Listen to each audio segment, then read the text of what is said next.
nombre es Francisco Javier Rodríguez Valero. Soy DJ desde los 16 y tengo 47 años.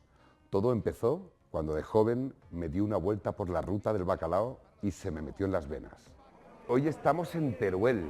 Para mí Teruel es una plaza increíble, porque cuando hubo un momento entre el 98-99 hasta el 2006-2007 que el bacalao estaba como pasado de moda. Entonces yo durante ese tiempo me fui de España. Cuando yo dejé de ser un pasado de moda y me pasé a ser un clásico, Teruel fue como la primera ciudad que me acogió. Y ya vengo aquí cada año para hacer el cierre de Torito, y otra es el aniversario de la Torre, que no es una discoteca, que es un bar precioso. Entonces hoy estamos en el aniversario de una de mis casas y vais a ver algo muy bonito, que es lo que yo llamo un intimísimo. No es una cabina grande, no es un escenario grande, no tienes 3.000 personas, es a pelo.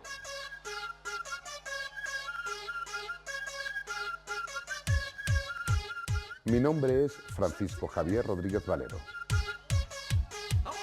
Ahora todos me conocen como Paco Pil. Primero es que nunca ha muerto, la ruta no ha muerto. Ha muerto la ruta física, pero la herencia, el sonido de la ruta del bacalao sigue vivo. Y yo soy la muestra de ello. Fiestas locas como... nunca pensé que iba a ser, pues eso, un mítico, una leyenda, como lo queréis llamar. ¿Cómo con 19 años sabía que algún día yo iba a ser conocido por el Viva la Fiesta? Fiestas locas como... Lo más divertido de la ruta era precisamente eso, ¿no? Que ibas con tu coche, que era tu armario, tu cama, tu tienda de campaña y tu vehículo de transporte. Hacíamos más kilómetros que una paloma mensajera en aquella época.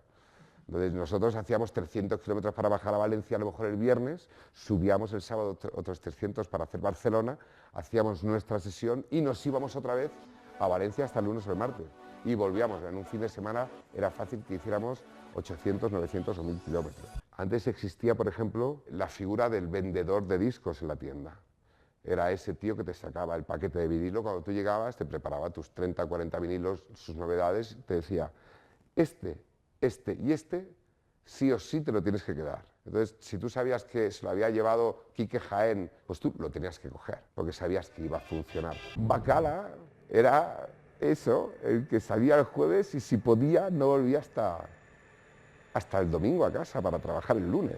Sí que a Chimo y a mí a veces nos tachan de somos los más comerciales. Sí, por eso llevamos 30 años trabajando de esto. La importancia a los DJs en aquella época se la dio la gente. Ahora la importancia a los DJs se la dan los carteles, los tatuajes, el Twitter, el postureo. Chimo, pienso que es un icono necesario. Les dieron espacios en Madrid para que ensayaran, les pusieron locales en las manos para que realmente generaran esa movida, pero siempre controlada. Por eso la movida madrileña estaba tan bien mirada, porque era una cosa constitucional, por decirlo de alguna manera. La ruta del bacalao nunca morirá y la ruta del bacalao siempre seguirá generación tras generación. Fue una cosa muy bonita. La ruta del bacalao es pura cultura, para bien y para mal.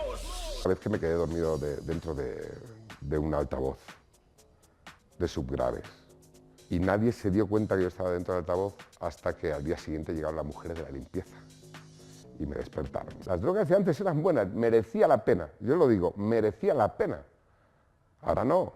La ruta del bacalao, el 85% de la gente se levantaba por la mañana y se iba por la mañana. Si habían 25 o 30.000 personas que se movían por ahí, es posible que 5 o 10.000 fueran puestísimos todo el tiempo. La droga fue la sombra de la ruta del bacalao.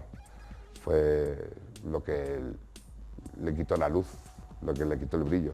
Viva el bacalao con V de Valencia.